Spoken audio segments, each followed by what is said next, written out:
Well, we are joined by one of the early stalwarts of India's chess journey who won 7 national titles and was the first Indian to win a Grandmaster norm, eventually becoming India's third Grandmaster, Praveen Tipse. Thank you very much, Praveen Hello. sir, for being with us.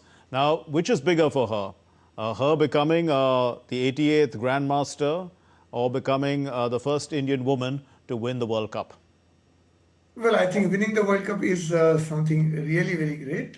In fact, very few Indians, I think Kodara Humphrey is the only one who had come closer to winning this championship.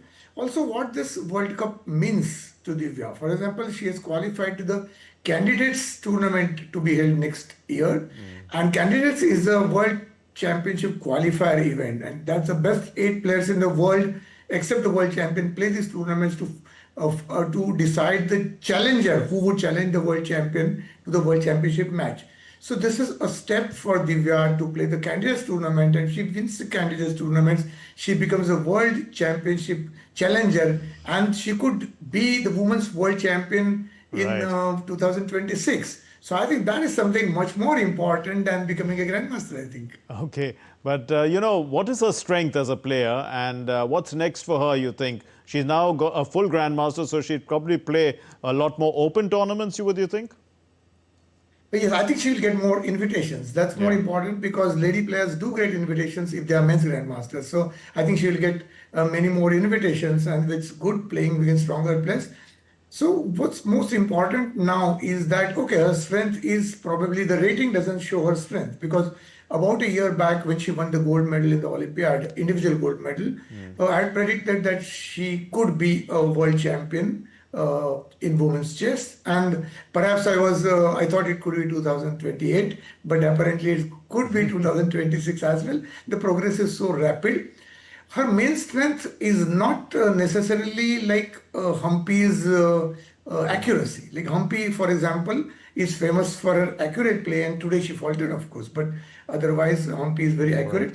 Divya, on the other hand, always tries to create chances. I mean, she doesn't really mind getting into a bad position as long as there's the opportunity to defeat the opponent, and she takes it more in a spirit of one-to-one combat. And okay, my position is bad, doesn't matter. I'll make it good, and I'm going to try to beat my opponent. So that's a very practical sense. She has a lot of so presence of mind is very great. So she Okay. makes important decisions fearlessly. I think fearless play is very important in sports, and she is really fearless. She changes the decision. Things start going wrong. She's still able to recover, and she says, "Okay, what has happened, and Right. now what next?" So She's this very was a positive. ability I think that was there in young Vishwanath Anand. I must say that Okay. something went wrong. They would always be thinking, "Okay, what's gone is gone, and now I have to do what."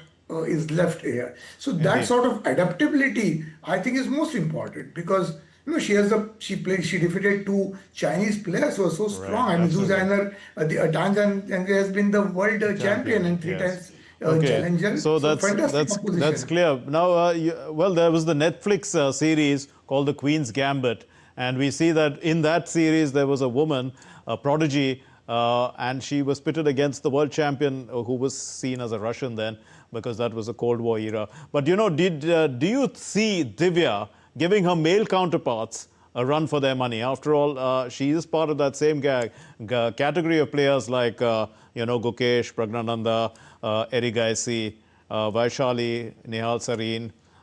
You name them; they're all there.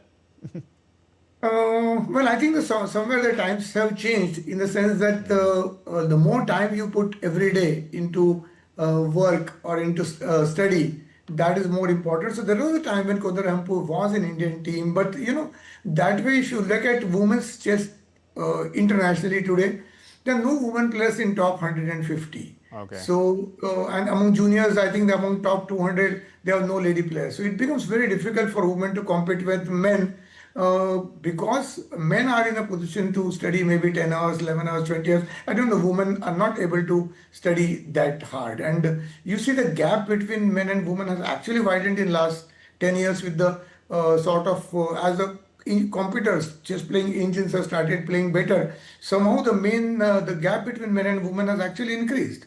So somewhere Okay. it may not be very easy to take on to the counterparts in the men's section, in the open section. But of course, if you look at the women's section, though she was seated 15th, she was probably the best player in the tournament from the quality of play. So we'll not at the moment think of challenging Gukesh or Pragnanan, but at the moment we should try to become women's world champion, and then of course Okay. once you have achieved that, then you go for bigger things. Okay, we'll leave it there. Thank you very much, Praveen Tipse, India's third Grandmaster. Thank you for being with us.